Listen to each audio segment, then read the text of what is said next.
Hello, hello. Sorry I'm late. Hopefully you can hear me.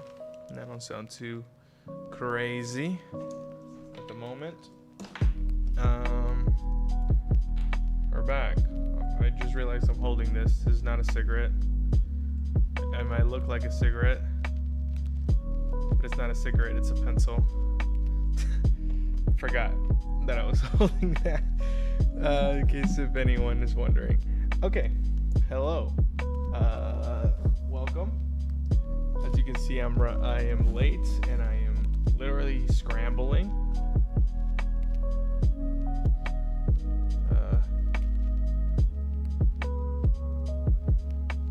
Hopefully you can hear me. Let's see. This is okay. That's working.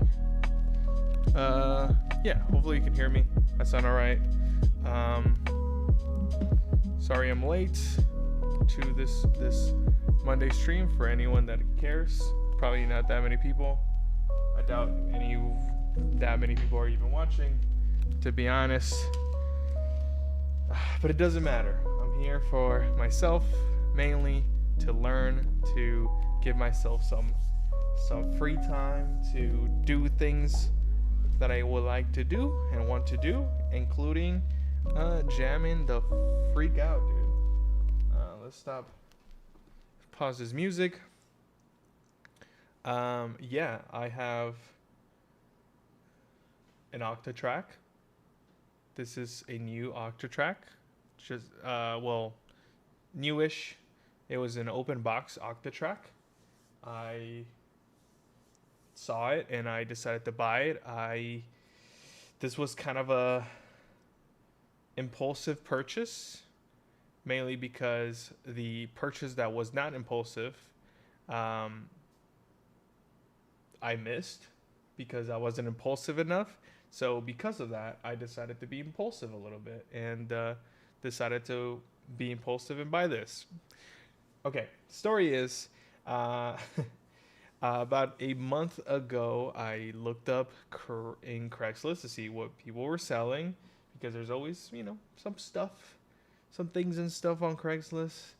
And I saw that someone was selling a gray Octatrack, which is the first Octatrack, for about $1,000, which is a good amount of money, a lot of money actually. And I decided that even though it was a really nice deal, I decided that it would probably not be. It would be a little bit too expensive for me in the current time, especially because I already have bought two other instruments in a couple months span. This Mini Freak and the Syntax, of course, first. So I passed off on it, and about when was it? When was it? Thursday? I think Thursday, or maybe even Friday. I decided to just look up to see what was out there still, and the Octatrack was still there. Reached out to the dude, asked him if it was still available. It definitely was. He was down to still sell it, firm on the price, the usual stuff. Asked him how much he's used it in the past. He said has definitely seen some use, as he's used it. He's had it for, I just fucking scooted down a little bit too low. Bring it back up. As he's used it for about 2.5 years or so. That's a good amount of time, I would say.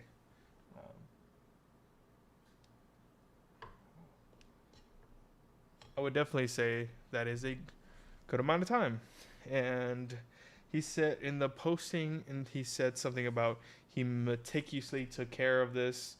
I was pretty surprised by the wording that he used, meticulously, because that's something that I would personally use in a post for something that I'm selling, because that's who I am. I like to meticulously take care of my things. I always bring this example whenever it comes up, but this is my Tamagotchi from that I've had since probably the third or fourth grade. It still works. Take out the battery so it doesn't fucking erode the insides. So yeah, I felt pretty weird buying a used Octatrack just because I know how I would take care of it, and as much as I would hope someone would take care of an Octatrack like I would take care of an Octatrack, not everyone is me. So I hesitated for about half a day. Finally decided, you know what, I'm gonna pull the trigger on it. I think it's a good deal. Hit up the dude. Literally, I hit him up in the morning, checked in with him. About halfway through the day, check in with him again, and he had sold it. After a month of being listed, month and probably more, 1.5 months of being listed, he sold it the day I finally decided that I was going to buy it. Interesting. Very interesting. Interesting timing. So, out of, you know, sadness and a little bit of, feeling like, what is this timing?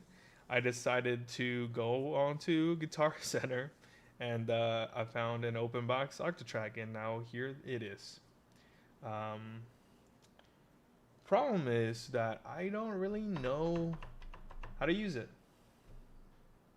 Yeah, I don't know how to use it.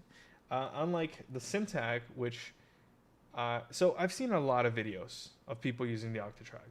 The thing is, most of the videos I watch people use the Octatrack are videos of people that know how to use it, and they're not gonna explain every little thing that they're doing on there, right? They're trying to make something happen. They're not gonna explain it. So I picked up some things here and there, but definitely went in one ear, went out the other ear because I didn't have it, and I was gonna have it for a long time, supposedly.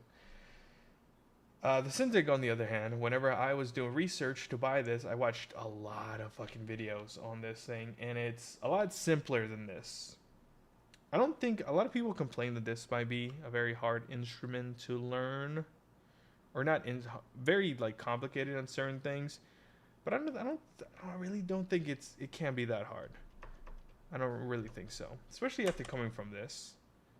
I think it's definitely different. I'm not saying it's the same exact thing, but I like the way that things are set up. I like how I work here. I feel like I will like how I work here. Now, obviously that's in the future because I still don't know how to use it. Let's power these things on. I think I hooked up things the right way. And first challenge is, how do I sample my synth here into that? That is the first challenge. And of course we're gonna be doing a little bit of some YouTube videos, because that's how I solve things. That's how I figure things out. Okay, first of all, new project. How do we do that? Project, I'd assume. I wonder if I should turn... How can I adjust it so you guys can see a little better? Because right now I feel like it's a little bit blown out here.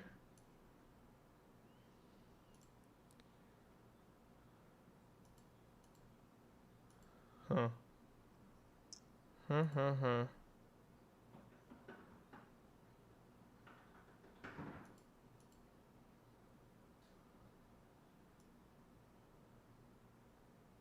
I don't think you guys will be able to see that well, to be honest. Sadly.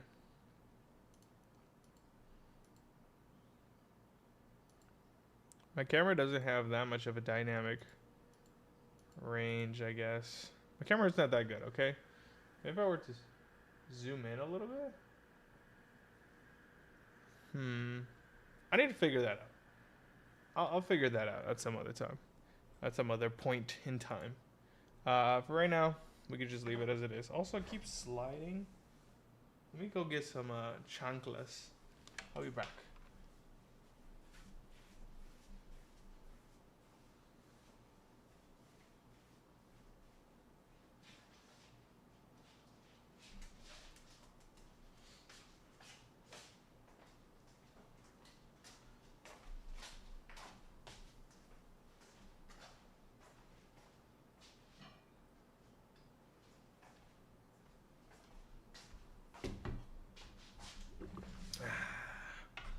Okay. Need some to ground me here. Some chocolates will do it. All right. So how do we make a new project?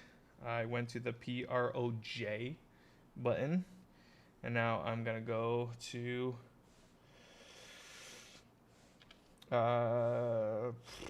change presets. No preset. We don't need a preset. Create empty project. Presets, I guess. Oh, that's loading the project presets. Okay. So we want to create something new there. Okay. Got it. Although, where's that sound like?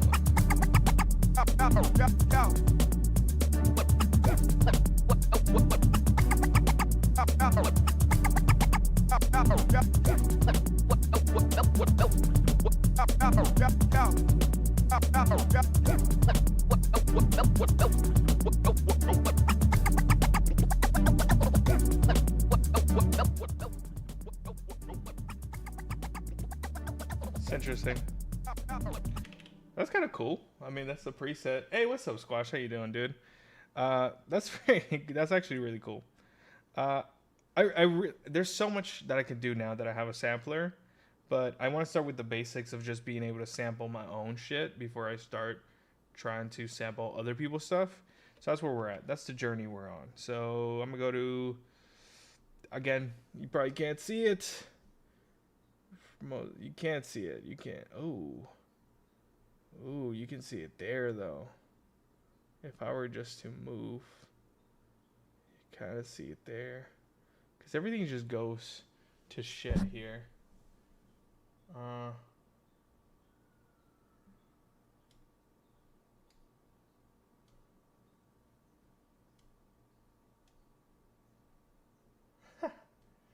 Okay, let's go back.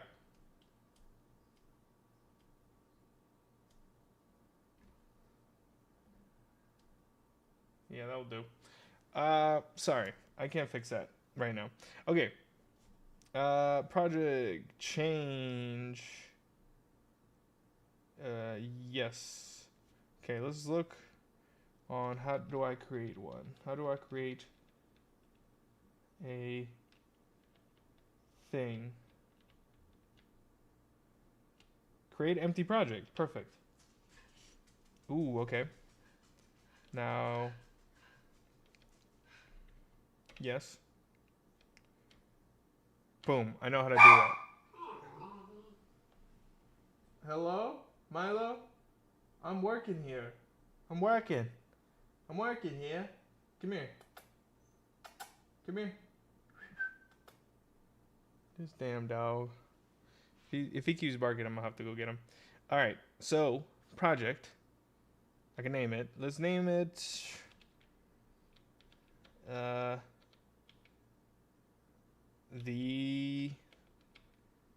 the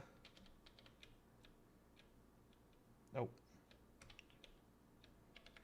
let's name it the first one or something, you know, just because why not? First. I love this. First, and then just number one because I'm too lazy. Boom. The first one. Leave it. Go to your bed. Go to your bed. This dog, man, he's like crying. Come here. Milo. Good boy. Good boy. Yeah. You're listening. Thank you for listening. Go to your bed. Ándale. Ándale. No, leave it. Go to your bed. Good boy. Alright. So, the first one, so we're going to do with it. Create new project. Boom. We've created a new project. Yay. We did that. That wasn't too bad. Now what? Okay.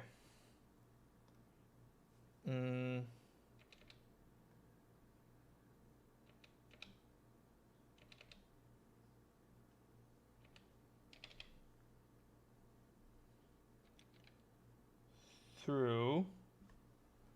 How do we do that? Through, yes.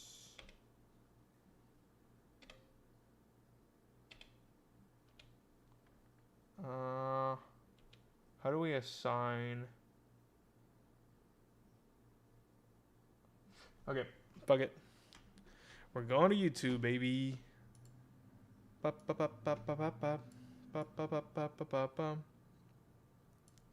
Going to YouTube. That's how we gonna learn. I learned.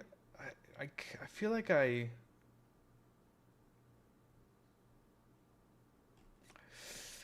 feel like I watched something about this. I feel like I should know, but at the same time I don't.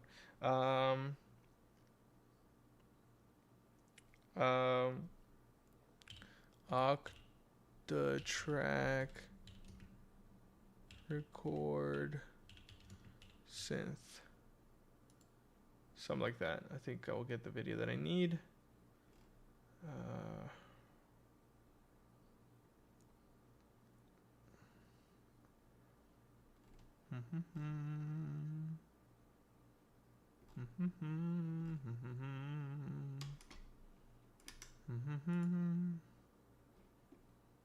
Let's watch this video.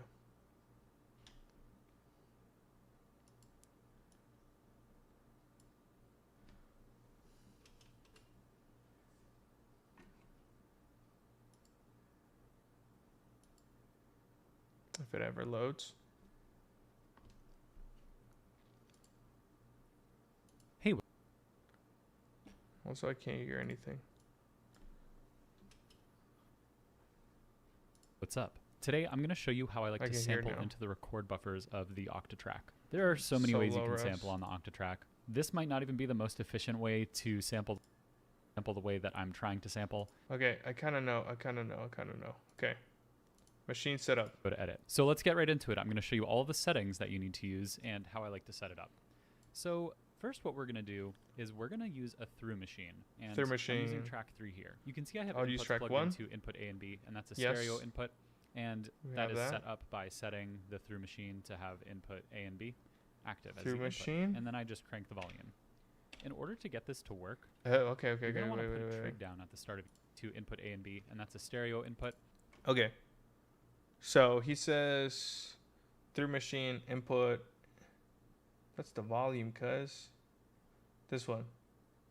A plus B. Perfect. And that is set up by setting the through machine to have input A and B active as the input. And then I just crank the volume. Crank the volume. In order to get this to work, you're going to want to put a trig down at the start of your pattern. Trig down. If there's no trig, you're not going to get any sound. So you have to put a trig down. And there's still not going to be any sound. You can't see, but I'm playing the keys on the mini log. What you have to do is you have to press play once that trig is down. Now that I've pressed play, you'll be able to hear the sound coming through. If, like me, you hit double stop very frequently to cut off tails when you're Yo! We did it, baby. We did it.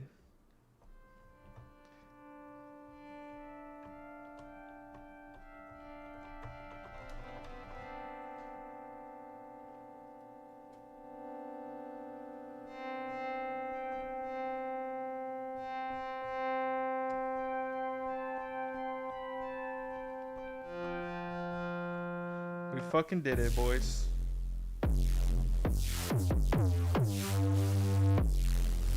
Hey.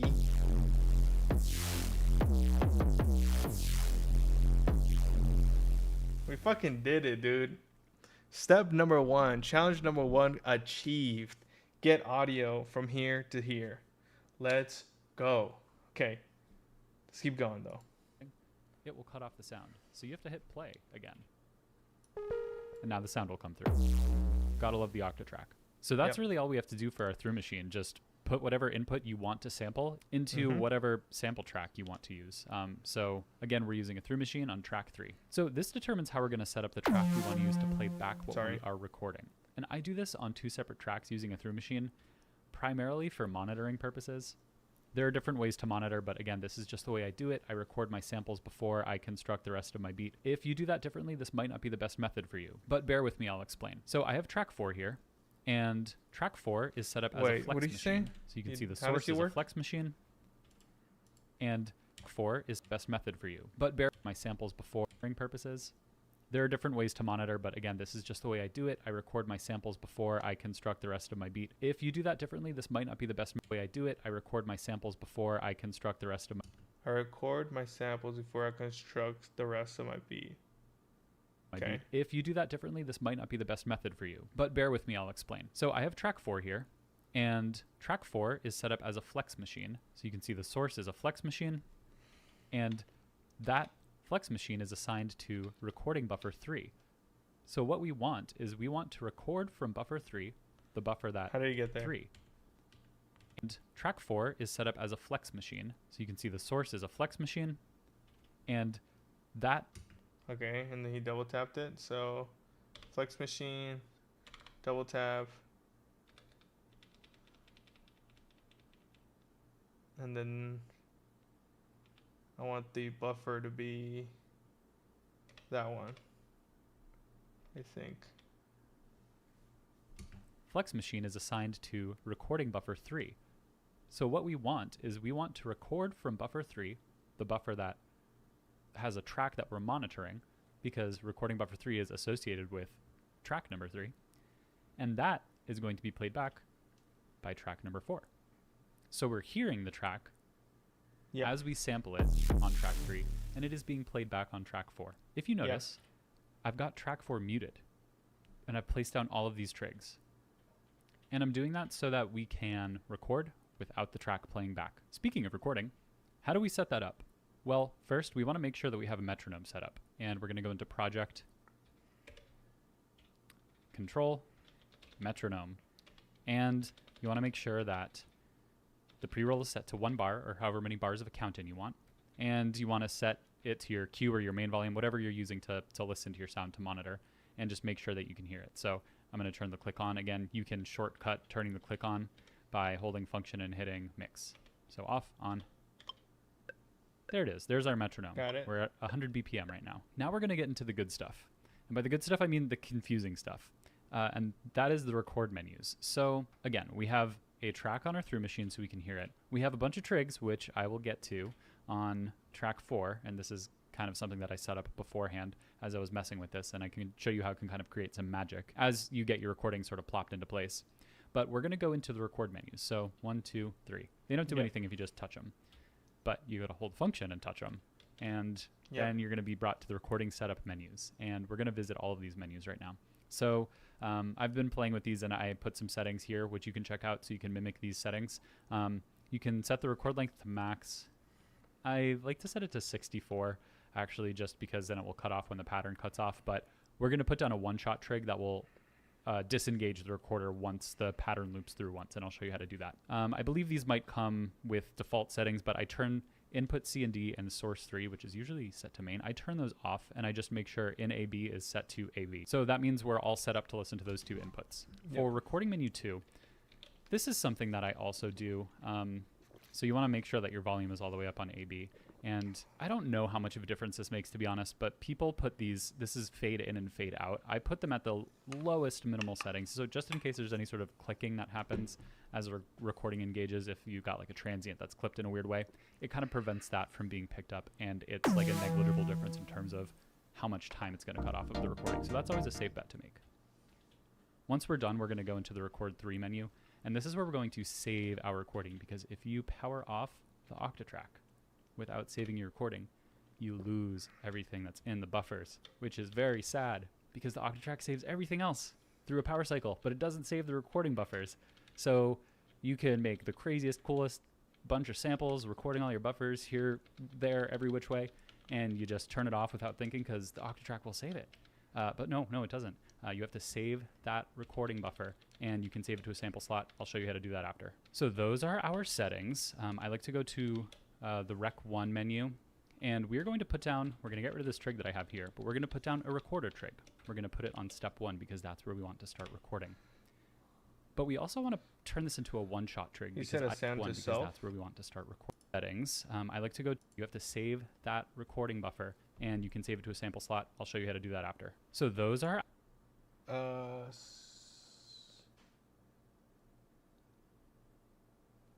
What do I do with this assign shit, bro? Bro, come on. But no, it doesn't. Where do I save it to? That recording buffer, and you can save it to a sample slot. I'll show you how to do that after. So those are our settings. I like to go to the rec 1. We're going to put it on step 1 because that's where we want to start recording. We're going to put down a sample slot. I'll show you how to do that after. So those are our... What does it mean to assign to self, to assign? Come on, this guy was going to show me everything. Saving.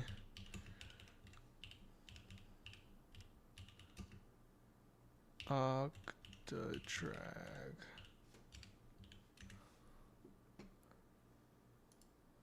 Okay.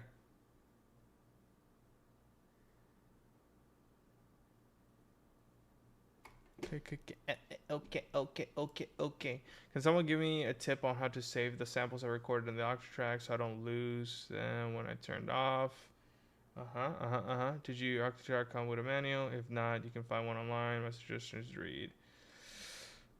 I don't read, bro. You can also save your sample, record one, and edit it after if needed. There's no auto save. Okay. Track 1. Flex, record buffer, set inputs, one trig, play.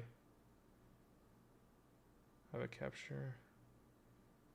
Go to audio editor. Save. And assign sample. Name it. Okay. Assign to self, assign to flex, assign to static.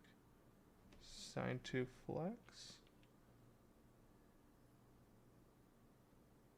Next one.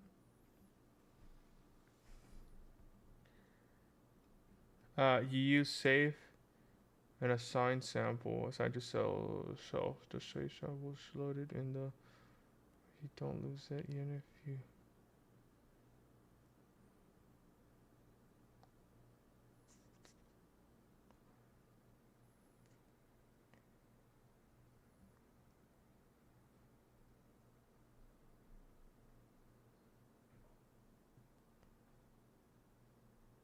I usually use assign to self / static. Okay, I mean, that's kind of what we need.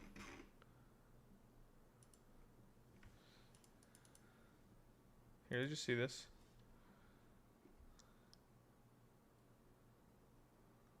No. In this video, I'm going to talk about... This is the Mark 1, bro. We don't look at the Mark 1.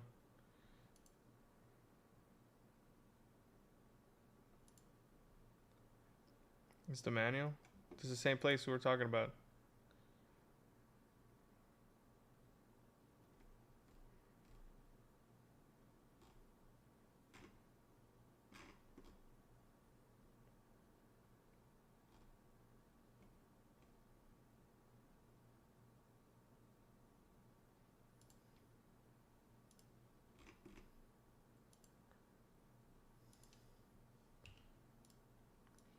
Let's see. I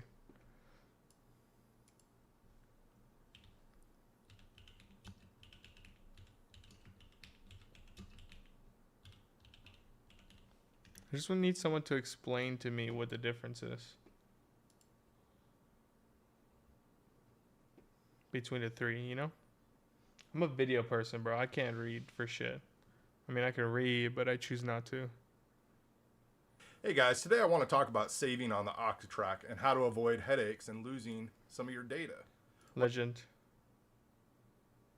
So that you can avoid some of these pitfalls and mistakes and headaches. So let's take a look. So hit project, and we're going to want that to say project directory.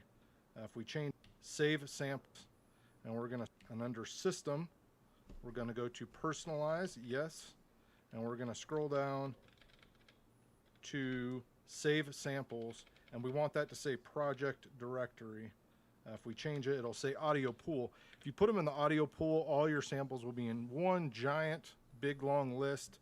And if you need to go find something, project directory just keeps them in one nice, tidy spot with do something that I also highly recommend you do when saving your projects.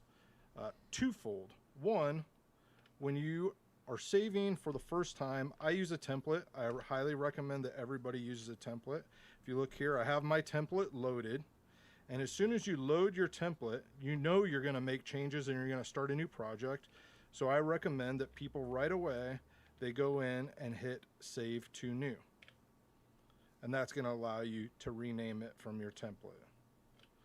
So we'll just put in a new name there. Now that we've named that as new, we don't have to worry about having to clean up our template again, which can be done rather easily, and I'll show you that here in just a second when we talk about using templates. But it does, we start going in and loading samples in here. We'll just choose save our project. We've already saved it once. Now what I recommend people do is they go down to collect samples. And this is this would be very similar for Ableton users to the collect all and save function, which just scoops up all the samples that you've used, that you've imported, and it'll duplicate them into the folder that you're using now. So they're in the original folder where you might have imported them from your sample libraries that you have saved on your card and whatnot. Interesting. But it'll scoop them up and put them all over to Ableton project. Loader spec. If you what I was speaking of earlier about loading your template, if you have your template loaded, and a lot of times what people will do is they load their template, and all of a sudden there's a bunch of samples loaded in there. There's a bunch of stuff they were working on the last time, and they can't figure out exactly why that happened or think their template is ruined. When you've loaded up your template, you just need to hit go to project and hit reload. What a and guy. that will reload the last saved state. So if you have not saved over your template by accident, when you reload your template, even if you've made changes before you saved, this will reload it back to its. If you've saved something, and then menu, which can be a whole nother very powerful and big ball of wax to get into. I've barely started to touch using parts, and you start tweaking around. I like the way it was. You just go back to parts. I had we have a one-shot trig down, and let's resample. Okay, now if we go into our audio buffer, there it is. Over it, I'm sequenced. Do that, and then all of a sudden I have a different recording in there, or better, accidentally put it else, and this will save and assign sample. And if I do anything else, and this will lock it in for you, is I'm going to go to File, and I'm going to go down to Save and Assign. When I go to Save and Assign Sample, I'm going to rename it. I'm going to hit Yes, and then I'm going to go Assign to Free Flex. And you can see it assigned it to Flex 3. Now, if I go in and I look at my track 3, it's still set to recording buffer 3, so it's not going to play. Well, it will play, but it'll play from the recording buffer. And anything that I do to it, I'm going to have the same problem because I'm not assigning that sample that I just saved. So immediately after saving and assigning sample, we saw that it went to buffer 3. I'm going to go to that, and then I'm going to go down to not buffer 3, but flex slot 3, and you can see that's where our sample is. Now, when I have it in there. Interesting. So, there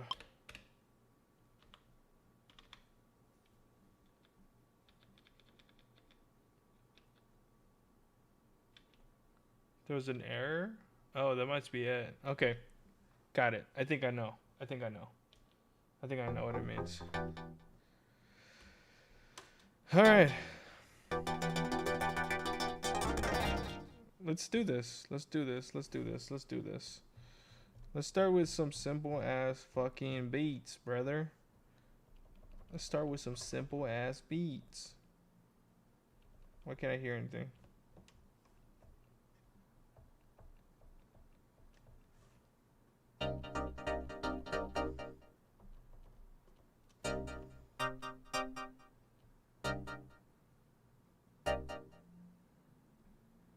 Interesting.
Let's fix this.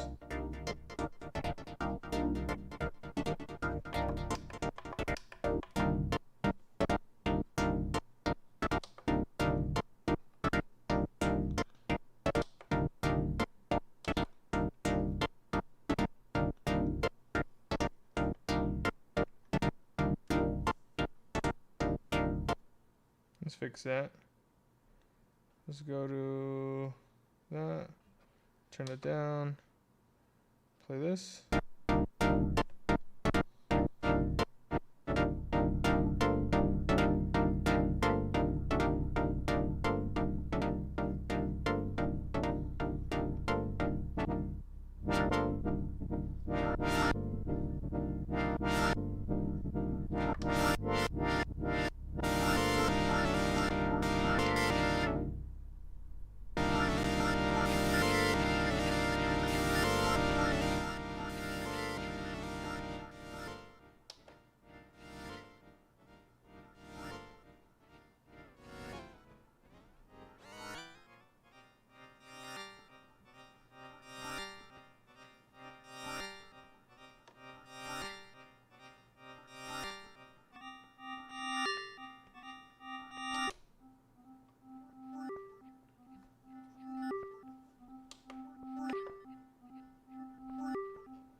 Let's try to pre-hand it, or like freehand it, sorry. I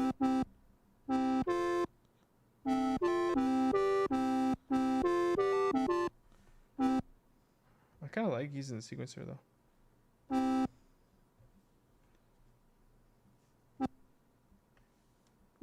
So short though.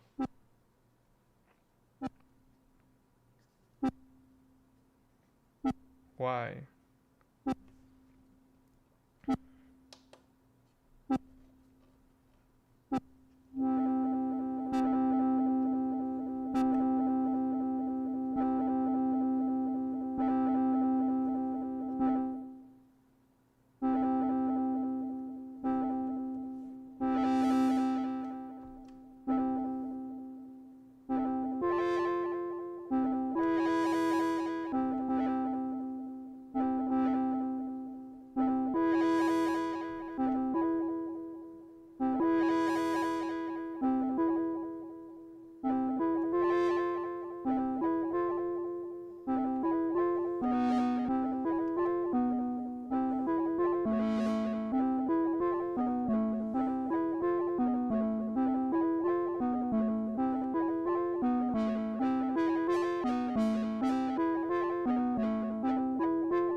I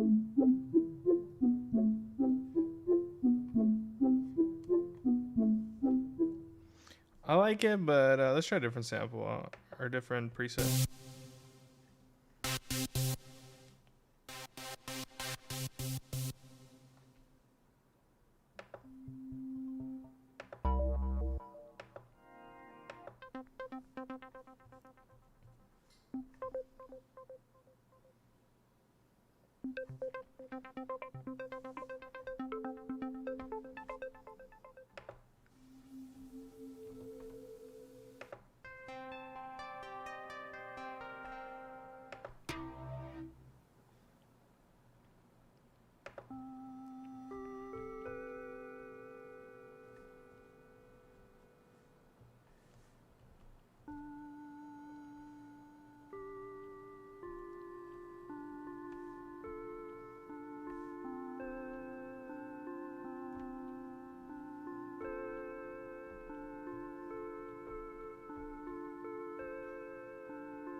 That's chill.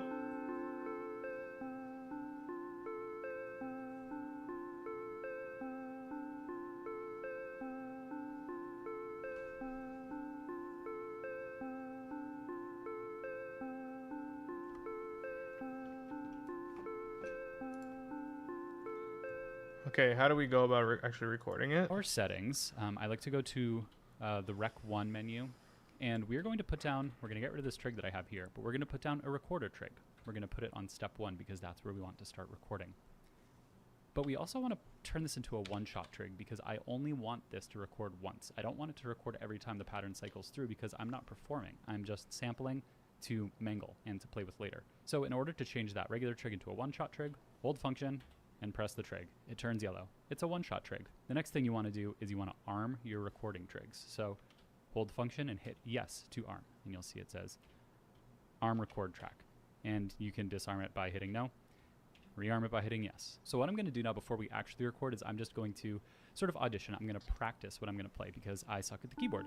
And messing up is kind of annoying because at least what I do, this is, again, probably wrong. There's probably an easier way to do this, but I go to... Hold on. I think I need another MIDI cable. I think another...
Hey, I also found a cable that I've been looking for.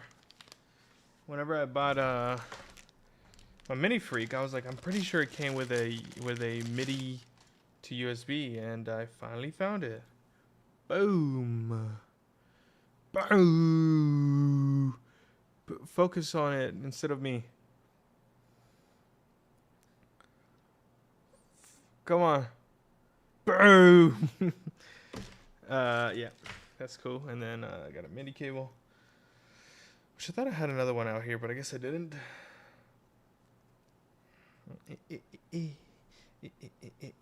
Also, look at this. Like I'm smoking a cigarette, but it's a pencil. It's not a cigarette. This is what I would look like if I was a smoker. If I smoked cigarettes. Don't do drugs, kids. Okay. Ooh, boo. We're gonna do MIDI through to. We're gonna do MIDI through to MIDI through. I think that should do it, right? What happens when you do two through thingies at the same time?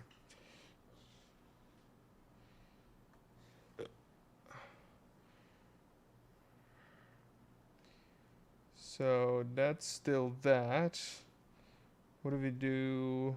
Utility MIDI from USB MIDI. Meant to do sync clock source.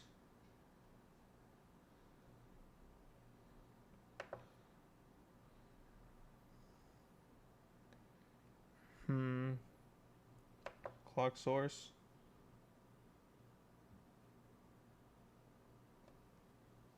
What do we sync it to the drums?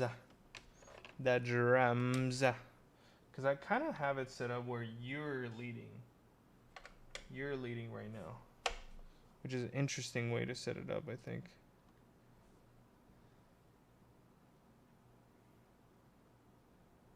Yeah, right? Project. MIDI. Sync. Send. So, sorry, I mean maybe MIDI in is what I need actually. MIDI out, MIDI in. MIDI in. Through. Through doesn't do anything. MIDI in. Does MIDI in do anything? Does MIDI in do anything? MIDI.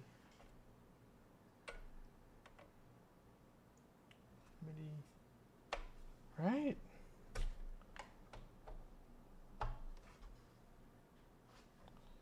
No. What is that? MIDI out. MIDI in. MIDI out. That's MIDI in, so MIDI out.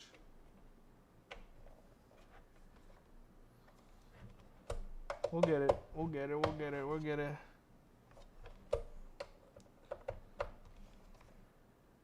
None of these. None of these. Okay, fuck it. Let's do MIDI out. MIDI in to MIDI out.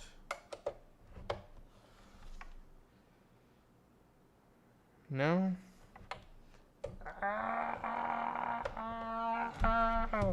Sorry. MIDI through. I thought MIDI through worked. Does it not? Does it not?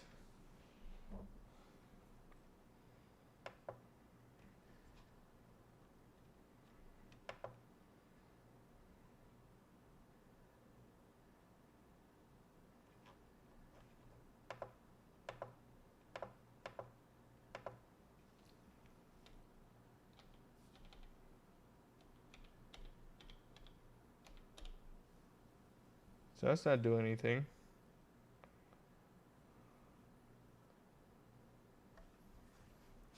Okay, what if we do... Uh-oh. Uh-oh, it's bedtime. What if we do MIDI out? Oh, you know what, though?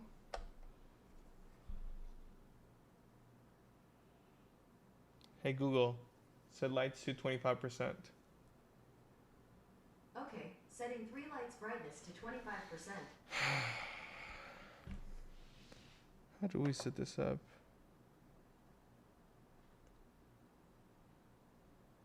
MIDI.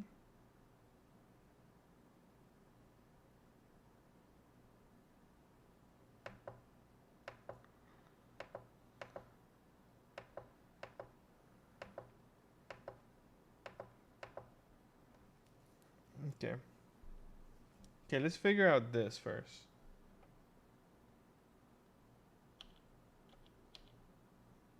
Because right now I have MIDI out to MIDI in here. And then in projects, I should be able to go to MIDI, sync, and I should be able to receive.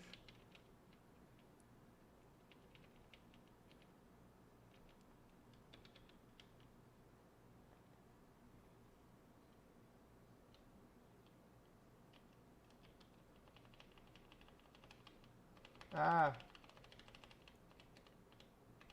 Oh my god.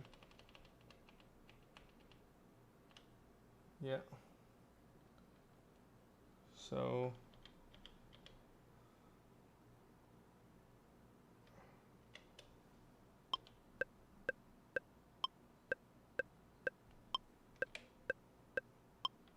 perfect. That's working.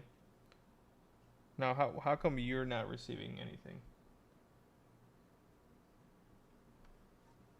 Cuz you're not getting anything.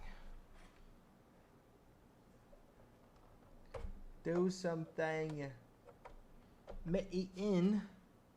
No, me out. Me out. Right?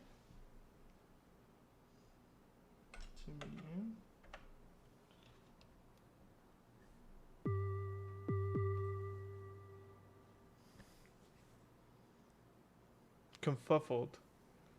Confuffled here. MIDI out. What if we do MIDI out to MIDI in?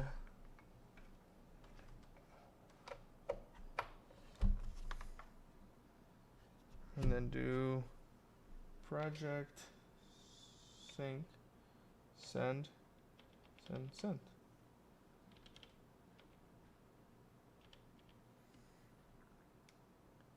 Boom, done. So if I hit play, hey, we did it, baby.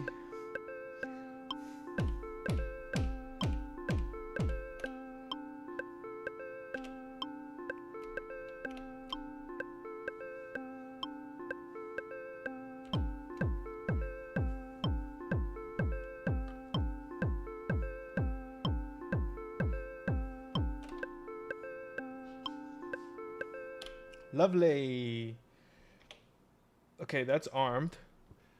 The sample slot menu, and I clear out the recording buffer that way. And I'll show you what that looks like too. So Let's I'm just fucking gonna go, tinker on the dude. keyboard, and I'll zoom out so you can watch. Okay.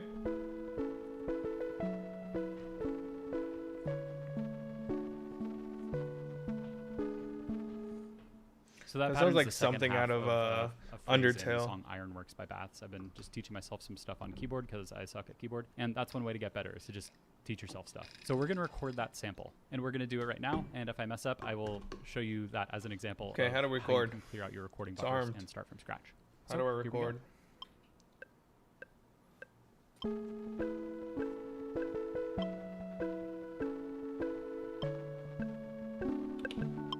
Okay, we messed up.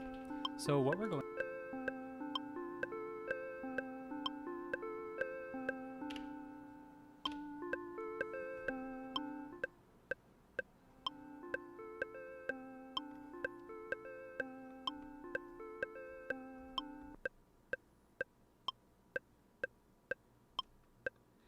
What happened?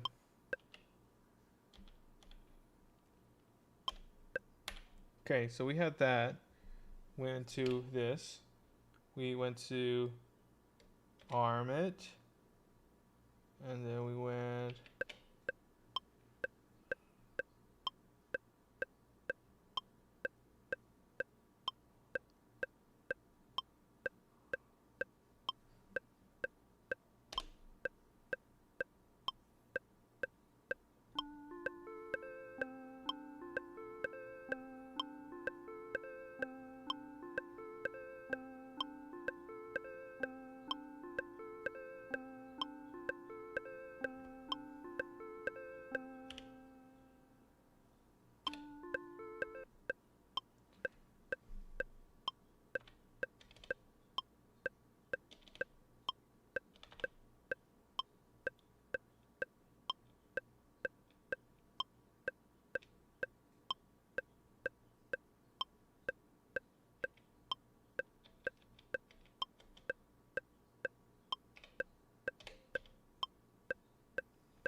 Oh, sorry. Do I have to do this? Oh, on here. I gotta record to this track. I see. I see. I think I get it. I think I know what... Because he messed up there. I see. I know what I need to do now. So, not this. On track 1, we want to do a one-shot trig. Arm it. And then, if we go...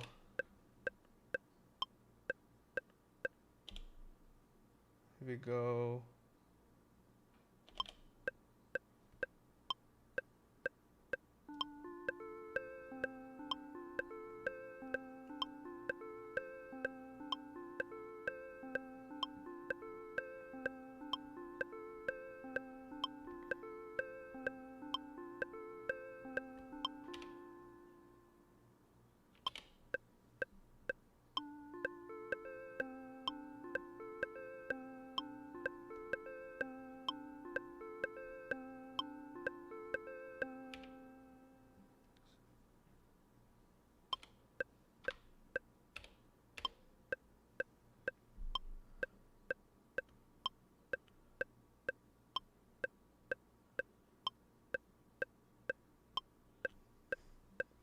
What am I doing wrong?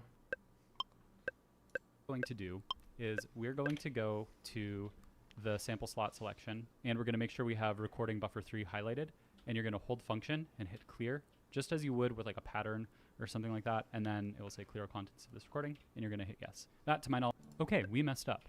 So what we're going to do is we're going to go to the sample slot selection, and we're going to make sure we have recording buffer 3 highlighted, and you're going to hold function and hit clear, just as you would with like a pattern or something like that, and then it will say clear all contents of this recording, and you're going to hit yes. That, to my knowledge, is the quickest way to clear out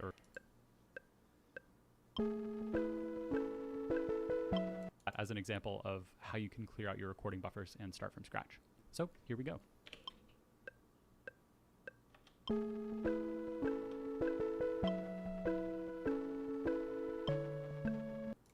So here we go.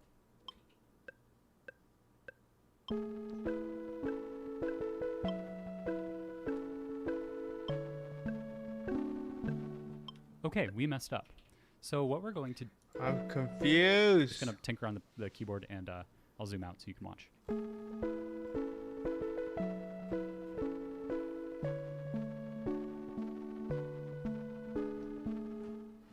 So that pattern's the second half of a phrase in the song Ironworks by Baths. I've been just teaching myself some stuff on keyboard because I suck at keyboard. And that's one way to get better, is to just teach yourself stuff. So we're going to record that sample, and we're going to do it right now. And if I mess up, I will show you that as an example of how you can clear out your recording buffers and start from scratch. So here we go.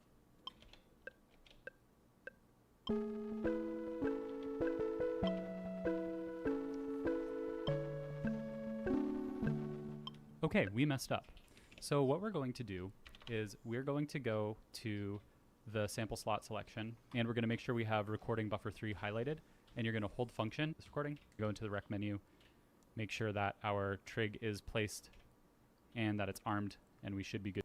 Make sure that our is placed and that it's armed, and we should be good to go now.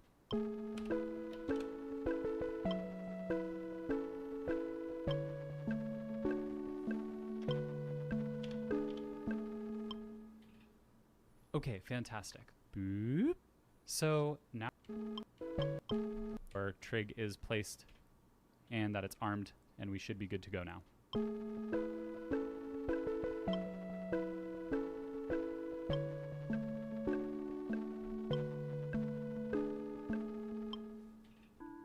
Okay, fantastic. Boop. So now we don't need our through machine anymore, but we do want to be able to hear our recording track. And let's turn off our metronome and listen to what we've got.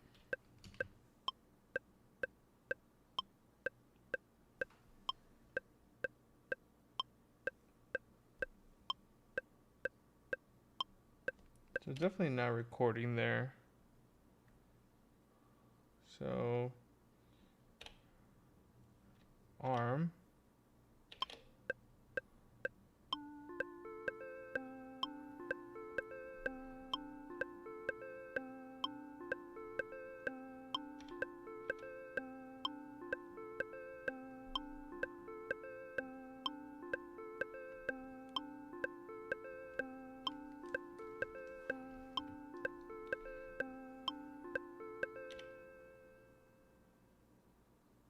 Is that recording? Because I don't see what he sees. Whenever he records, he has like this little recording setup. But we're going to put down a recorder trig. We're going to a one. We can change the trig. Yeah, by going go to bath self stuff. Example. Oh, here we go. Oh, he just has it on recording setup 1. He just has it here. While he's on here, and then he has this, he has this, he has this, and then he does this.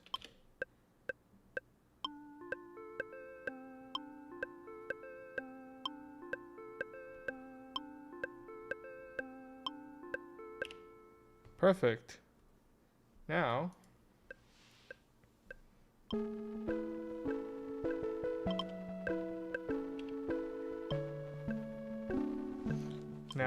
the sample slot selection, and we're going to make sure we have recording buffer for recording. Fantastic. Boop. Able to hear our recording track, and let's turn off our metronome and listen to what we've got.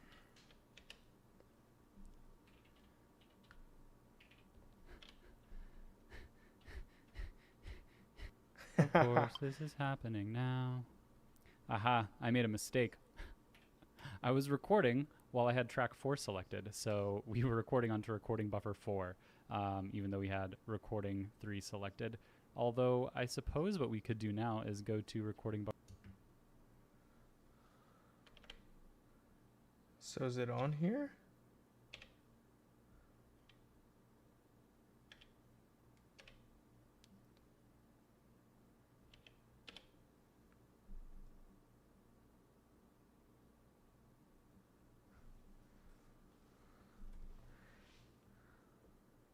Buffer 4 and select that as the source, and then oh yes, this is exactly what I wanted.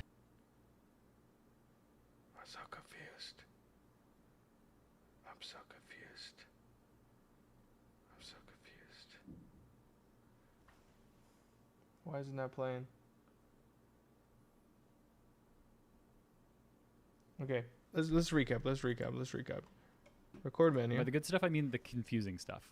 And that is the record menus. So again, we have a track on our through machine so we can hear it. We have a bunch of trigs, which I will get to on track 4. And this is kind of something that I set up beforehand as I was messing with this. And I can show you how it can kind of create some magic as you get your recording sort of plopped into place. But we're going to go into the record menus. So 1, 2, 3. They don't do anything if you just touch them. But you got to hold through once, and I'll show you how to do that. I usually listen to those. So, but when we're off the Octatrack without saving your recording, you lose everything that's in the buffer. It doesn't save the recording buffers here. I'll show you how to do that. And we're going to put down, we're going to get rid of this. I like to go to the Rec 1 menu. And we're going to put down, we're going to get rid of this trig that I have here, but we're going to put down a recorder trig. we're going to put it on step 1 because that's where we want to start recording. But we also want to turn this into a one-shot trig because I only want this to record once. I don't want it to record every time the pattern cycles through because I'm not performing. I'm just sampling to mangle and to play with later. So in order to change that regular trig into a one-shot trig, hold function and press the trig. It turns yellow. It's a one-shot trig. The next thing you want to do is you want to arm your recording trigs. So hold function. And I think I figured it out.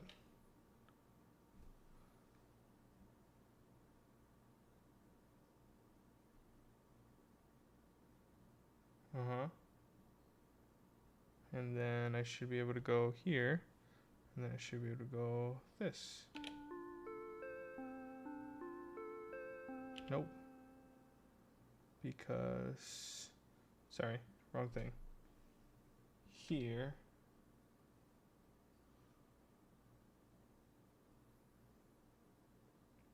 Yes.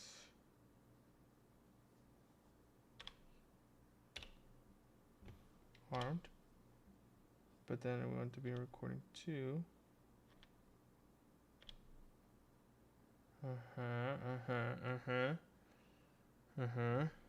Click.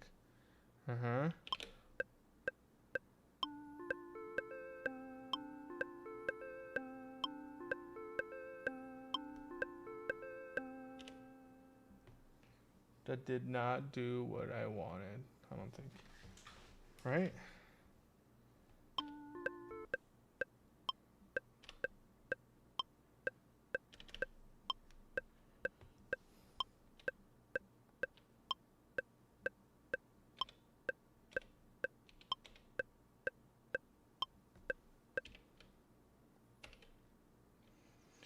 Ah!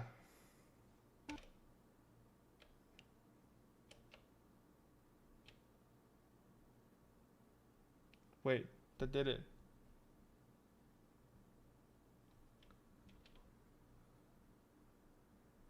Something was just playing. I heard it.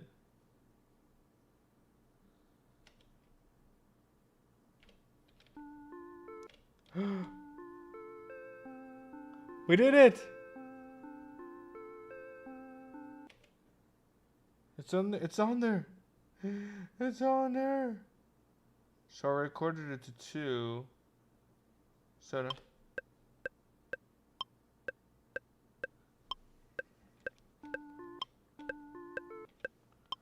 why can't I hear anything? and hit yes to arm. And you'll see it says arm record track. And you can disarm it by hitting no, rearm it by hitting yes. So what I'm going to do now before we actually record is I'm just going to sort of audition. I'm going to practice what I'm going to play because I suck at the keyboard. And do this, but I'll show you and F track. Going to highlighted, and you're going to hold function to this recording, and you're going to the rec menu. Make sure that our trig is placed and that it's armed, and we should be good to go now.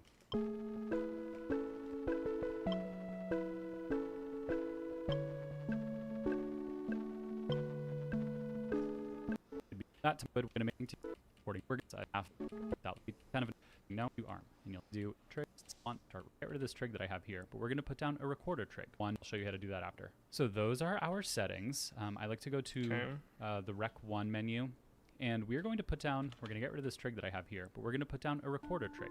We're going to put it on step 1 because that's where we want to start recording. But we also want to turn this into a one-shot trig because I only want this to record once. I don't want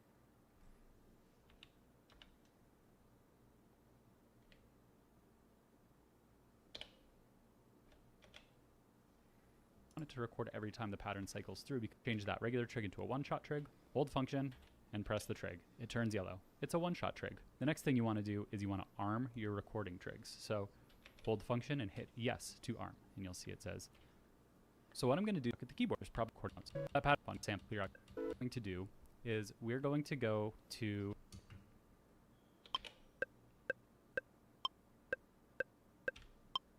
Damn it.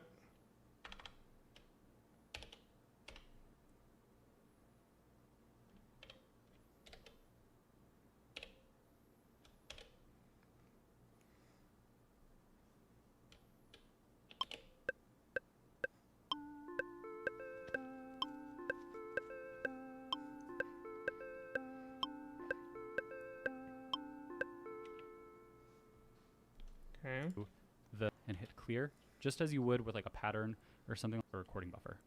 So again, we're going to go into the rec menu, make sure that our recording buffer. Boop. So now we don't need our through machine anymore, but we do want to be able to hear our recording track. And let's turn off our metronome and listen to what we've got.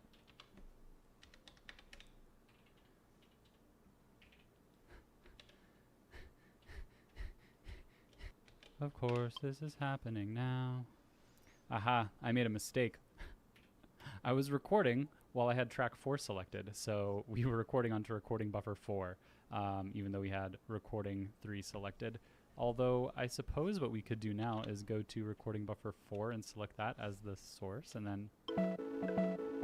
Oh yes, this is exactly what I wanted.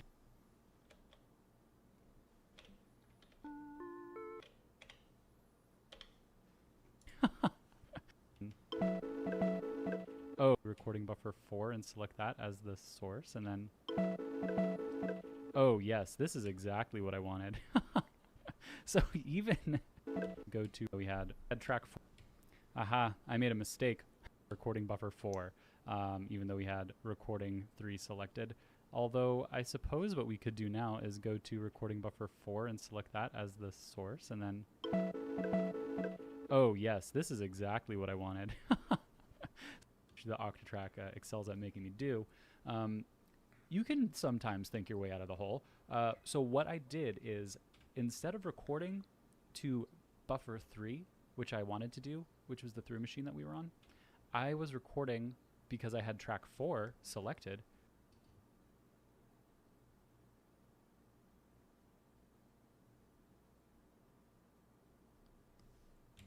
Through machine that we were on, I was recording because I had track 4 selected. I was recording to buffer 4. So even though we were hearing from the through machine, we were recording to rec 4 on track 4.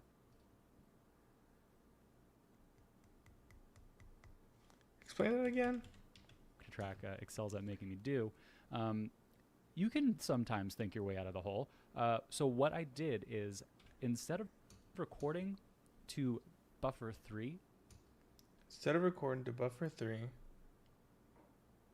which I wanted to do, which was the through machine that we were on, I was recording because I had track 4 selected.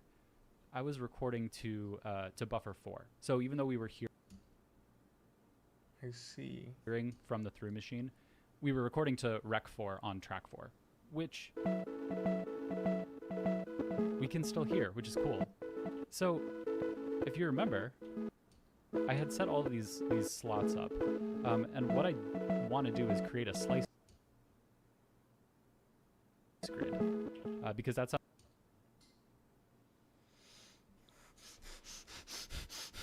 I feel like him earlier. What? He did who with what? Through machine. Yes. Okay, so let's just do this. Let's do this. Let's do this. Let's do this. Let's do this. How I think I understand. Arm, yes. Arm, yes. Arm, yes.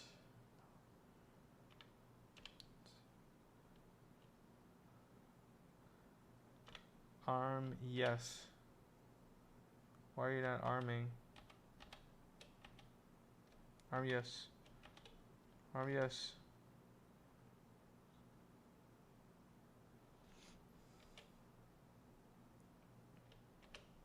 Okay, that's armed.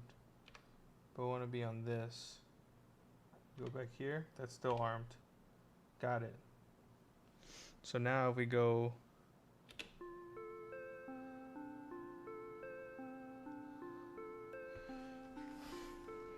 Why is it not recording?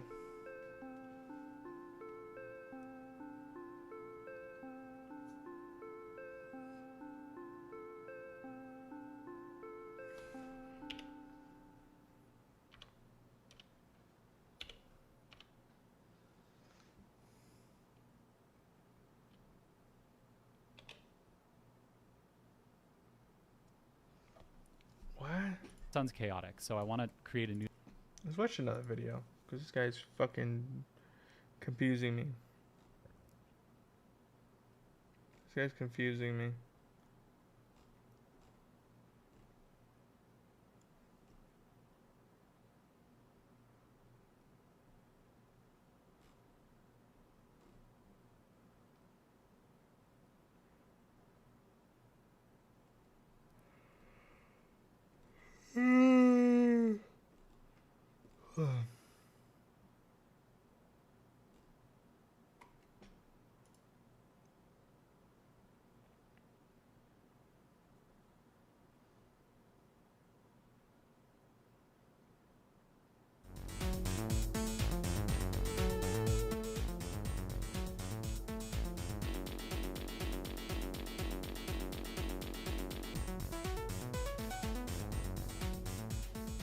Hi there, this is Matthew from Patchworks, and today I want to talk about why your modular synthesizer's best friend might be the Electron Octatrack. Now, I've been using the Electron Octatrack for several years. I've spent a lot of time getting to know it. One of the first things that jumped out at me about the Electron Octatrack was that it itself is very modular. You choose different machines to fill these slots, and then you design how they work yourself, the same as you would do on your modular system. The way that I've ended up using it in this setup here is the Electron Octatrack is my transport and clock, and I'm sending that out to a sequencer here in my modular, and I'm actually doing all the sequencing here. The way that I've ended up using it in this setup here is the Electron Octatrack is my transport and clock, and I'm sending that out to a sequencer here in my modular, and I'm actually doing all the sequencing here, but I'm doing drum sequencing here. Now that may seem rather obvious, but there's a lot more going on under the hood of the Octatrack. So what I'm doing is I'm taking the stereo output from my performance mixer, and I'm routing that into the inputs A and B of the Octatrack. Now the Octatrack is an 8-track stereo sampler, so I can choose one of these 8 tracks to be an audio input for my modular. And what I'm doing is taking that audio and running it through what is called a through track on the Octatrack. And within the through track, I can actually run 2 insert effects. So I could put in reverbs, or filters, or delays, or freeze delays. I can process the audio from my modular live. And that is a really powerful thing to have when you're playing with your modular live. One of the things I found most difficult about playing shows live with modular isn't just that it's, you gotta spend time tuning all your oscillators, but a lot of it was transitioning to another section of music. It was sloppy, it was hard to do. So one of the things that the Octatrack solved for me when doing live performances was that I was able to, in my setup, I hold track 7 and I hit yes, and this arms a stereo recording buffer that's 4 bars long. It waits until the beginning of the next 4 bars, and that's when it will start the recording. And I have a scene set up on my Octatrack. For me, it's scene 16, and I can fade over to a recorded version of my modular system, but actually a recorded version of the entire thing together. I can record the movements on my Octatrack. I can record the movements here. So I can kind of improvise and make up new versions of a pattern that may have seemed to be getting stale. Now I have a new version of it in my Octatrack. And the audience who's listening to me play is hearing this recorded version seamlessly. I fade over to that recorded version, so that they can't tell that I've switched. While the audience is listening to this new recorded version, I'm able to dial things in, change a pattern, change drums, do anything I'd like, as long as I don't disturb my recording that is being played live. That's dope. And I'm gonna do a little demonstration for you and let you see how incredibly effective this is. I've been using this setup to play a couple of shows in the last 2 months, I think. It's been set up for a while. And it's about time that I take this patch off, so I thought this would be a great way to say goodbye to this patch by showing you exactly how I was using my Octatrack with my modular synth. One of the greatest parts about modular synthesis is that the system gets to be whatever you want it to be. We can spend hours and days doing all that, and that is perfect for the Octatrack. The Octatrack can play with your modular no matter what you choose. So this could be a drum machine, a giant, albeit expensive, drum machine, and your Octatrack could be playing your synth sounds. or recordings of records, or whatever you want it to be. Or this could be your synthesizer, and your Octatrack can play your drums. Or this could be your effects box. The Octatrack live track, I'm gonna try. You can see that it's recording.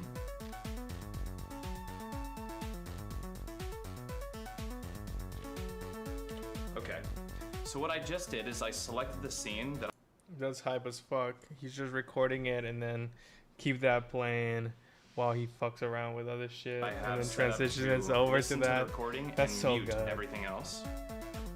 And now I've transitioned over to that. To demonstrate that I really did transition over to it, I'll do this.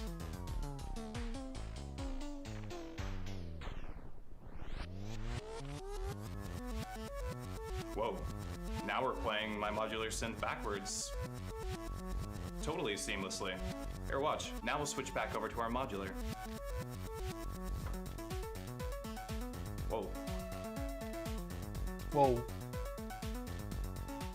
So another cool thing we can do, and double press stop there and make it go silent, is I can use That's so fucking the cool. same recording buffer that I just used on track 7 on track 6. So you can see that's the recording. That's what it sounds like. And what I'm gonna do is Okay, so that's fucking hype as hell. That's not what I need right now, though. I just need the simple fucking. Ah! Ah! Ah!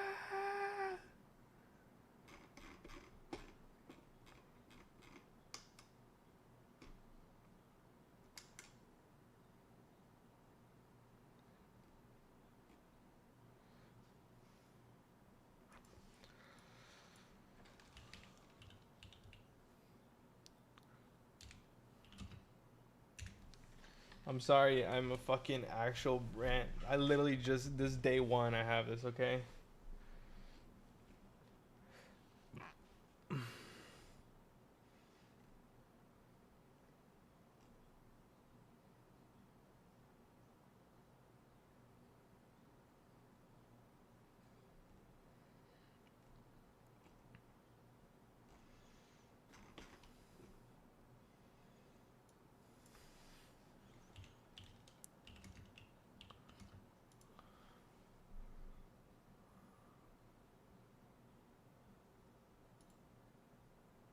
Let's watch this idiot's guide, because I'm an idiot.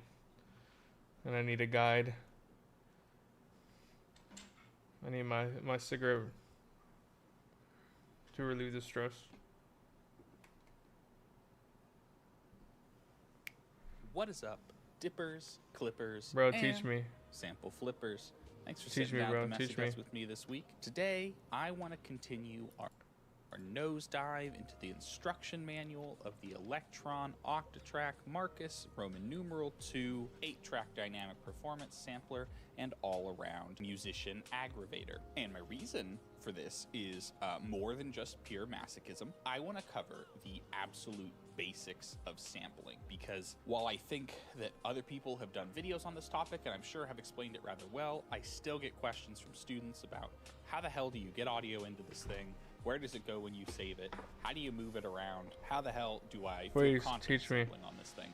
So I figured, okay, I'll go ahead. What these boys are the recording buffers. Now, okay, so the first thing we need to talk about when we talk about Yes. sampling is Teach these me. boys right here. And what Fucking these boys teach are, me, are please the teach recording me. buffers. Now, the recording buffers are little capsules, little containers for audio that gets sampled into this thing. Each recording buffer is assigned to a specific track. So recording buffer 1, recording 1 is for track 1, 2 is for 2, 3 is for 3, 4 is for 4, so on and so forth. When you sample into this thing, if you sample into track 1, the audio is going to the recording buffer of recording buffer 1. If you sample into track 6, it's going to the recording buffer of track 6. That will never change. You can sample a track from other tracks. So like if I'm in track 7 here and I hold track 1 and hit record, I'm sampling onto track 1 right now. Ooh. I'm in track 7 here and I hold track 1 and hit record from other tracks. So like if I'm in track 7 here and I hold Track track 7. 1 and hit Track 7, hold track 1, hit record. Let's do that. Let's do that. So, boom. We go here. Disarm. Go here. This is a through machine. Boom. Here we have that too. Here this. Yep. There we have. We want to record track. Yep. Clear this. Yep. So we're on track 2, but we want to record track 1. Right? So what do you do? Hit record. I'm sampling onto track 1 right now.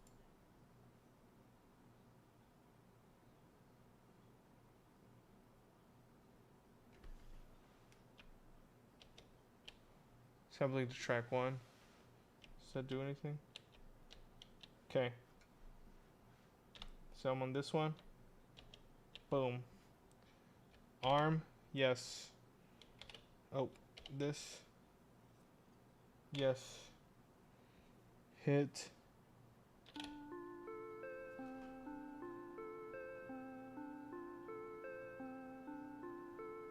Right?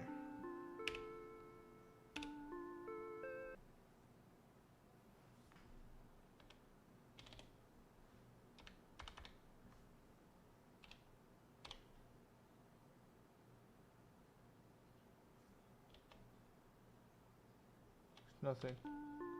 No, we're still recording there. I don't want to record there. I guess we could. I don't hear anything.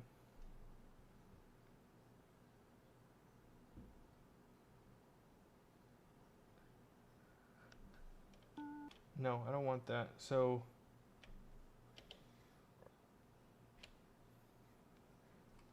that's going to be in recording buffer 1. It won't be in recording buffer 7. But if I am on track 7 and I just hit record, it's sampling on track 7. It's going to be in the recording buffer of track 7. That is something that is unchangeable, irrevocable, inexorable, all the words they used on the back of the Twilight book to describe Bella's love for Edward. You can't change it. Where people get tripped up here is that you can assign recording buffers to different tracks. So like I could come to track 3 here and assign it recording buffer 5. How does this make sense, right? The recording buffers are assigned to these tracks immutably. You shouldn't be able to assign them around. You're wrong, and I'll tell you why you're wrong, and you should feel bad for being wrong. I'm just kidding. You shouldn't feel bad for being wrong. Being wrong is how you learn. Here's why. Think of it like you deposit your money at a bank. You give your money to Wells Fargo, to Bank of America, to a third bank to complete the rule of 3. And once your money's in there, it's yours to spend wherever you want, right? You put your hard-earned money in there from the Emerald Mine, courtesy of Elon Musk, and now you're free to spend it on whatever you want. You can get Little Debbie's Donuts, you can get anime figures, you can get more hardware samplers than any man or woman should reasonably need. Your money is yours to spend wherever you want, even if it's coming from that central location, that bank. So think of the recording buffers like a bank. You put your sample in there, but once the sample is in there, you can take it wherever you want, right? I hope that makes sense. If it doesn't, comment down below and I'll try to explain it further. It's the best analogy that I could think of while also making fun of Elon Musk a little bit. Now that you understand what recording buffers are, when we sample into this thing, depending on what track we're sampling into, that's where our audio is going to go. It's where it'll always be. Let's talk about actually sampling, actually getting audio into this thing. Before we even get into the next bit of this video, there's a crucial bit of information that I forgot to deliver to you, which is that you need to turn on this setting, which is buried in the personalized menu. I don't understand why they made it this ridiculous, but you need to do it. You need to go into project, then system, then personalize, and then go all the way down to record quick mode. Ran into this issue with the student. If you don't have record quick mode on, sampling just won't really work at all in this way. I don't have a really grand explanation as to why. Just listen to your dad and do what I tell you, and we won't have any problems. Okay? Now, go to your room and finish watching this video. Goodbye. Off screen here, I have the Digatone, my trusty Digatone, battery powered, of course. Check this video out. Before we even get into the nitty gritty of record setup pages and all that scary nonsense, we got to talk about how do you want to monitor what you're doing. Hey, what's up, Miss? You don't have to monitor at all, but it's generally a good idea to. So there's two ways, at least that I know of off the top of my head, to monitor what you're sampling. So one way is to come into the mixer and turn the gain of whatever relevant input pair you're using. So right now I'm using A of A and B because I'm too lazy to grab two cables, and I turn up the direct for A and B gain of whatever relevant input pair you're using. So at least that I know of off the top of my head, to monitor what you're sampling. So one way is to come into the mixer and turn the gain of whatever relevant input pair you're using. So right now I'm using A of A and B because I'm too lazy to grab two cables, and I turn up the direct for A and B. Oh, not the gain. You can hear that, and a problem you run into there, unfortunately, is that I'm only using A of A and B, and it's panned hard left. Now, the other way to do it, the way that I kind of prefer to do it, is to use a through machine. Now, if you're not familiar, a through machine is just a track that lets audio come into the Octatrack and can be processed by the Octatrack's effects and such, and they're very, very useful for processing the sounds of outboard gear. So I always have a through machine on my template anyway, so it's just the simplest, easiest way for me. If you don't use through machines regularly, maybe the direct input monitoring will work better. What are we watching? Basically trying to teach myself how to use this fucking sampler that I bought.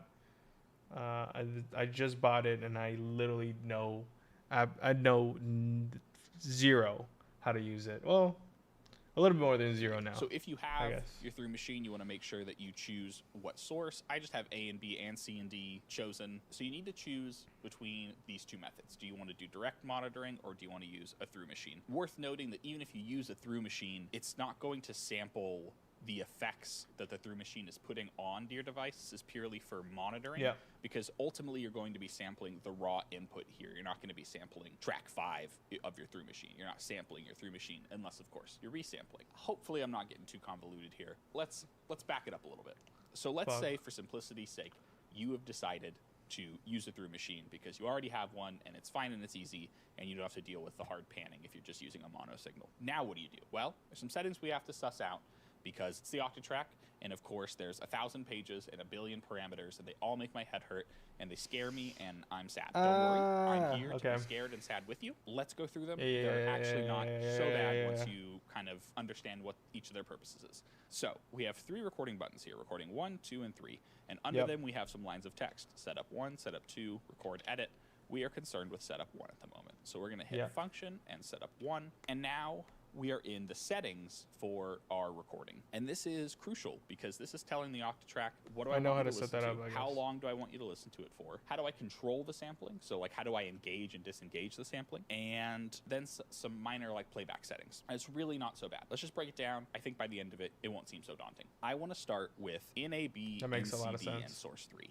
Now, these are the sources that you can pull from to sample. So you can sample the input of A and B, the input of C and D, or any sort of source for resampling here. We'll get to that in a minute. Let's start with nothing. So right now, I would be sampling I guess nothing. That makes sense. I have no source. We have, I think it's a scale. Have that now, of course, all input, which is something we'll do. A source interesting because you can resample track 1, track 2, track 3, all the way through track 8. Of course, if track 8 is your master, you're going to be resampling the entire master track. Main will do a similar thing. It's sampling the main outputs. And then you can also resample your cue output, which is something that I want to try doing. I think that could be very interesting, and I haven't tried doing that yet. So that's your sources. You just want to tell the Octatrack all good so far. If you have something plugged into AP, you turn on A and B. If you have something plugged in gate 1, 1, 2, so on and so forth. The next thing that I'm concerned about is how are we engaging and disengaging sampling? And that is where this trig comes in. There's a few different modes. There's 1, 1, 2, and hold. 1 is you press the recording button, it starts recording, and it's just going to go until it stops, or you hit the stop button. That's fine. Then there's 1, 2, which is you hit record, it's recording now, and it's going to record until you hit that button again. So start and stop. Okay. Hold is exactly what it sounds like. You hold down the recording button, and when you take it off, it stops sampling. And so those are the 3 modes, 3 methods that you can use to engage and disengage sampling, and they're going to have different applications for different things. If you just want to capture a really small bit of audio, maybe the hold is good for you. If you want to sample, as long a thing as you can, probably just the 1 is fine. If you want to sample a really tight bit, 1 and 2, I don't know. I usually default to 1, 2, just because I like being able to just stop it prematurely without stopping the entire sequencer, but your results may vary there. That's why there's multiple options, is so there's 1,000 use cases for this thing.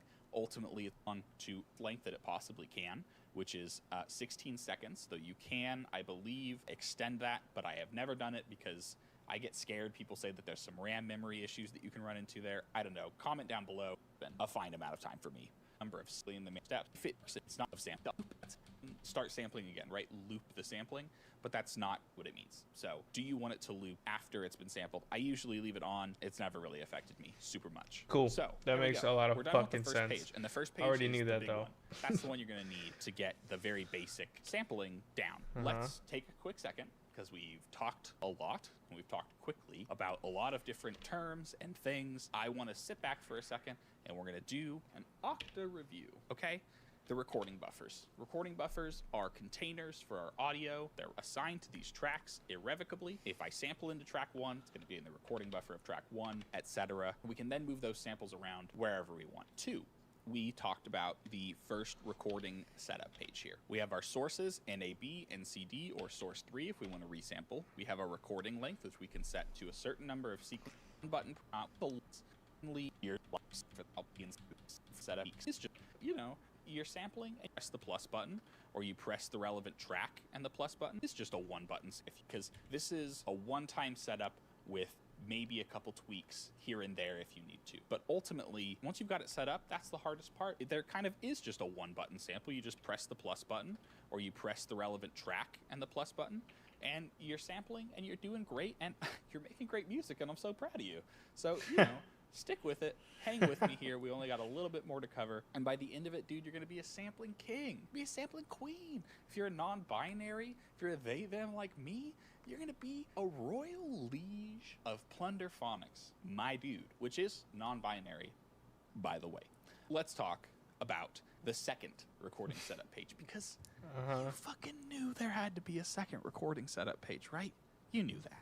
This is the Electron Octatrack. Of course, there's a second recording setup page. So let's hit function and record 2. Now we are in, man, you got fin, you got faut, you got ab, you got curec, you got couple, you got CD. I want to make a CD, okay? I don't want to learn what CD is. I want to make a CD of my, it's really simple and it's not scary at all. So FN is fade in, F out one of like sequencer steps according to the Electron manual. Again, it doesn't specifically say this, but I assume that that is going to be dependent on the tempo that you're working in, because if you're working in 30 BPM, 2 steps is a lot longer than 2 steps in 160 BPM, right? So just be cognizant of that. It's suggested using like the lowest setting possible to just get a very slight audio fade. If you just want to avoid clicks and clacks, just use a very slight fade and then you should be good. But if you want really that attack, that slow attack fade, you can use higher values. Q rec and Q playback we will get to in a minute. A, B, and CD are only relevant to pickup machines apparently, and that is for monitoring of them, I suppose. I'm still kind of unclear on it. The manual confuses me. So comment down below and tell me if you use these 2 monitoring options here and how they are or are not useful to you. Now, quantized recording is mega super duper useful. Quantized recording rules, and I'll tell you why. Let's say you have a guitar and you want to record a guitar sample, but you don't want to hit record and then you got to pick up your guitar, or you got to reach over your guitar, hit record, then there's all that silence, then you start recording and you got to trim the sample. So annoying, right? Especially if you're trying to record a sample along with a backing track or whatever else you have going on. What quantized recording allows you to do is exactly what it sounds like, which is quantize the recording to a set of parameters, basically. Do you want it to start recording only when the pattern resets? Very useful. Do you want it to record only to 1 step, 2 step, 3 steps? You know, whatever you want, basically. You can have it quantized record up to 256 steps, so if you really want to wait around. It's really useful for live sampling, really useful for live looping, especially if you're using a guitar and you don't have a foot switch and you don't want to try to fuck with using a foot switch with this, because I honestly can't imagine what that setup process is like. Quantized recording is crucial for having precise timing for resampling. If you are resampling your master, you want it to be perfectly in time, right? You want it to resample right when the pattern length comes back around. So let's just show you exactly how it works. I'm gonna hit play, and now I'm gonna hit the record button, and you'll see it's not recording. Let's wait for the sequencer to come back around. 2, 3, 4, and now it's recording. And so that's mega super duper useful. Now, word of caution here. If you are using different scales on your tracks, If one track is playing at half speed, and so you need to have your master be 100 master sequence. This guy's spitting, bro. This guy's fucking spitting. To take in the information, understand exactly what quantized playback means for me. That really mega angry, super creamy, but you've done it, and now you're stronger. You ate your Wheaties, you got your big musclies now, and now I want you to just slam some samples into this thing and start making music, because that's what we're here for. Now, use a through machine, please, for the love of God. Deep into this because it's going to be kind of long, and I don't want it to be super long. I want this to be an introduction to sampling, not a comprehensive guide to sampling by any means. And 3, I'm tired, and I don't want to. So fight me about it, dude. I'm my own boss now. Do I press? That's right. Hey, oh God, no, you did not. I'm gonna be like Dora the Explorer. I want a sample. Where's? So this is just different ways to engage sampling that are going to work in different circumstances depending on what you're doing. And there's various use cases for why you might want to do that. Like, for instance, if I'm resampling the output of track 6 into track 1 here, I can go here, sample on track 1, and then start messing with the parameters of track 6, or I'm on 7 now, but you get the idea, so that I can print those effects to audio. So that kind of gives you flexibility there. Similarly, if you just want to be, hands-off and kind of simple, just go to the track you want to sample onto, hit the record button, and you're good as gravy. So, as I've said, we've done a lot of talking, we've done a lot of explaining of param to me. Fuck! I hate when that happens. So let's walk through it together. We have all these disparate and the throat of the recording buffer of the Octatrack. I'm sorry for that. So let's do it. Let's just walk through this together from scratch really quick, and then I'll get out of your hair and you can go make music, okay? We are on track 1. That's where I want to sample into. Why? Because I decided that. We're going to check our recording setups really quick. Let's turn off all these settings, right? Let's just make it totally not what I would normally do. It's totally blank. Looks good to right me. now, if I sample, nothing is going to get picked up because I have no source chosen. Just our setup is done. I'm going to be like Dora the Explorer. I want to sample. Where's the record button? Which record button do I press? That's right. It's the AB record 1 button. So I'm going to hit the record 1 button. We can see the plus that it's sampling. Now I'm going to start noodling.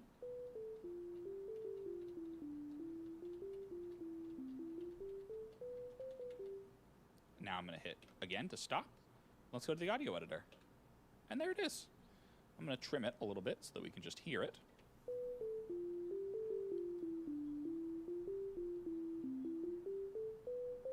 I like the Minecraft shirt or pants that he has. Let's pull out this cable here.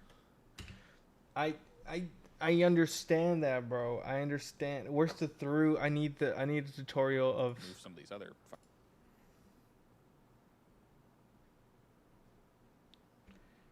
It should just be as simple. From what I understand, it should just be as simple as that, no? So now I'll go here.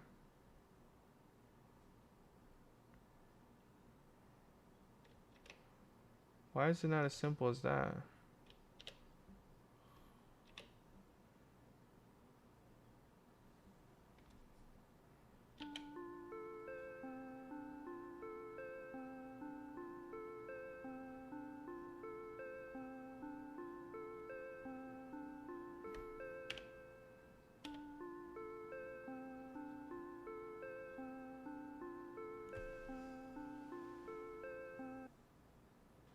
Like, why can't I hear that?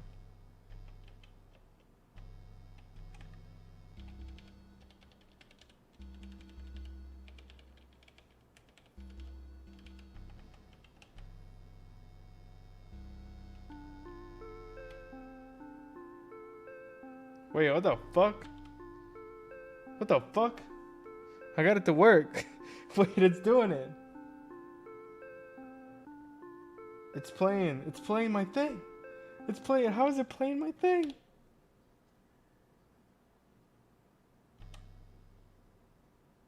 I'm so fucking confused.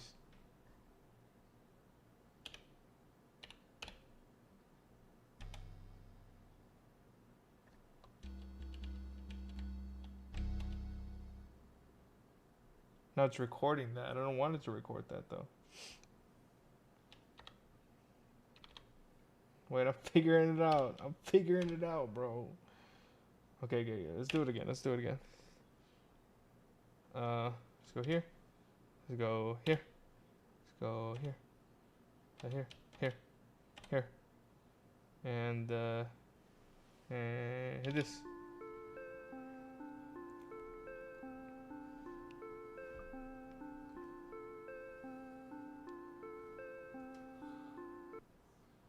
Okay.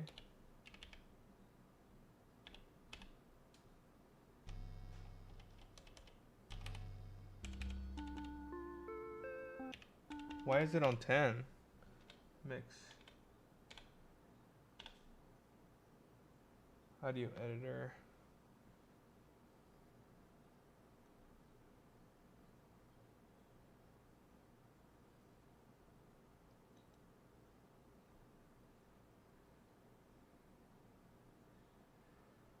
Uh-huh.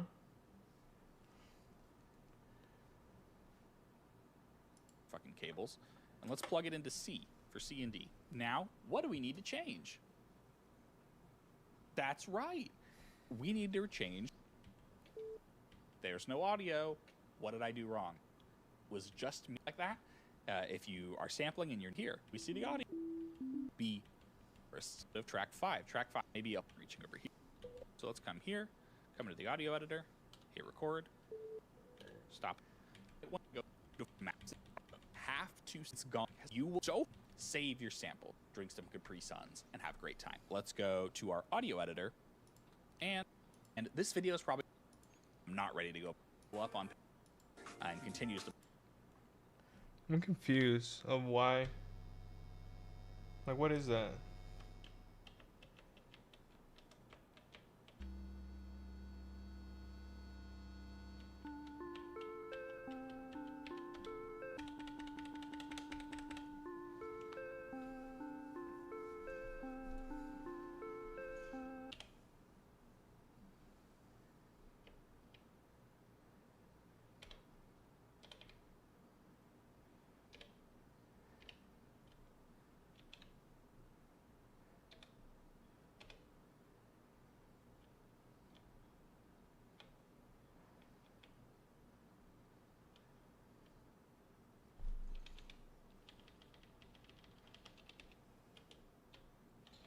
Alright. I'm kind of losing my mind, but we'll figure it out.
I have no idea. Do you take song requests? I can do this one.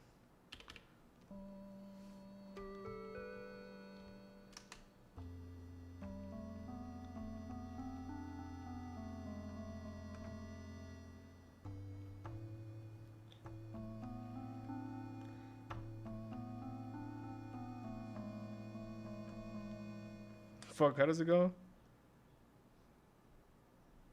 How does it go?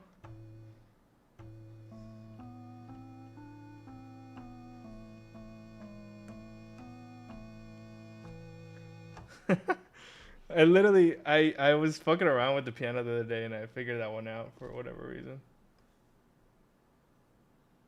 Girl, I don't know. You're the one playing. Can you hear this? Yeah.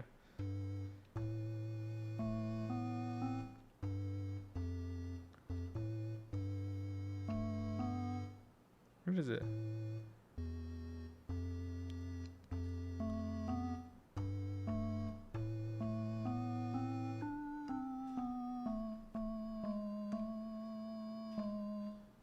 Huh? Why you got a cig on my desk? Cause I'm a smoker now. I'm smoking.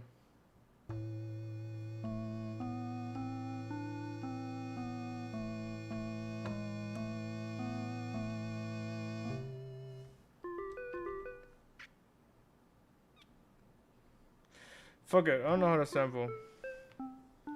We'll figure it out. I'm just gonna make something.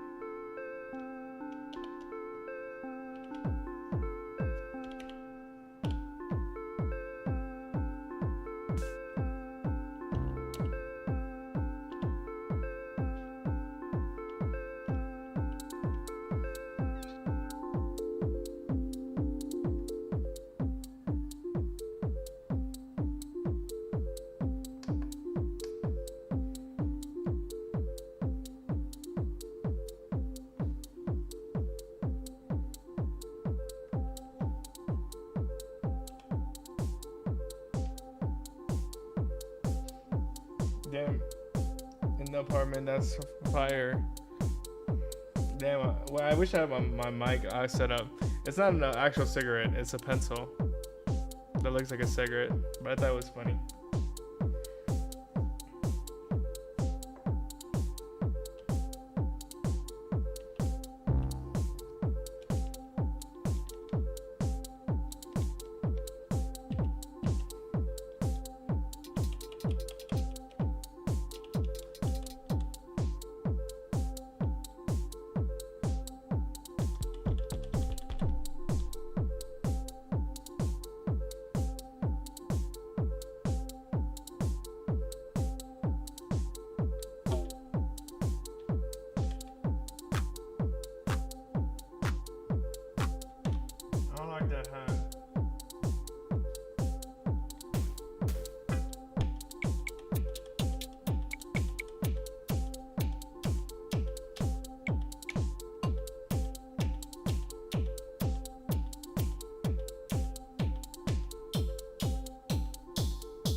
My fucking foot's asleep. Ah!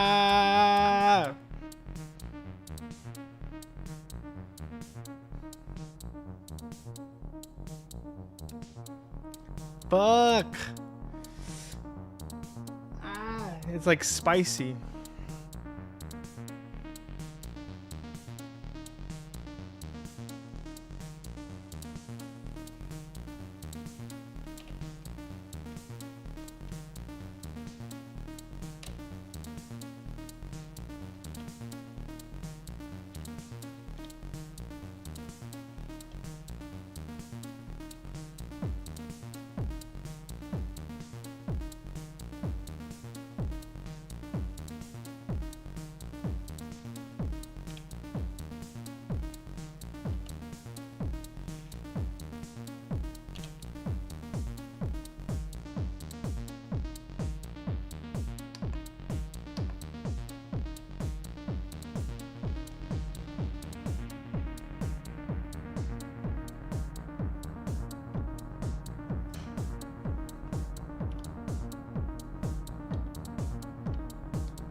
better sound here.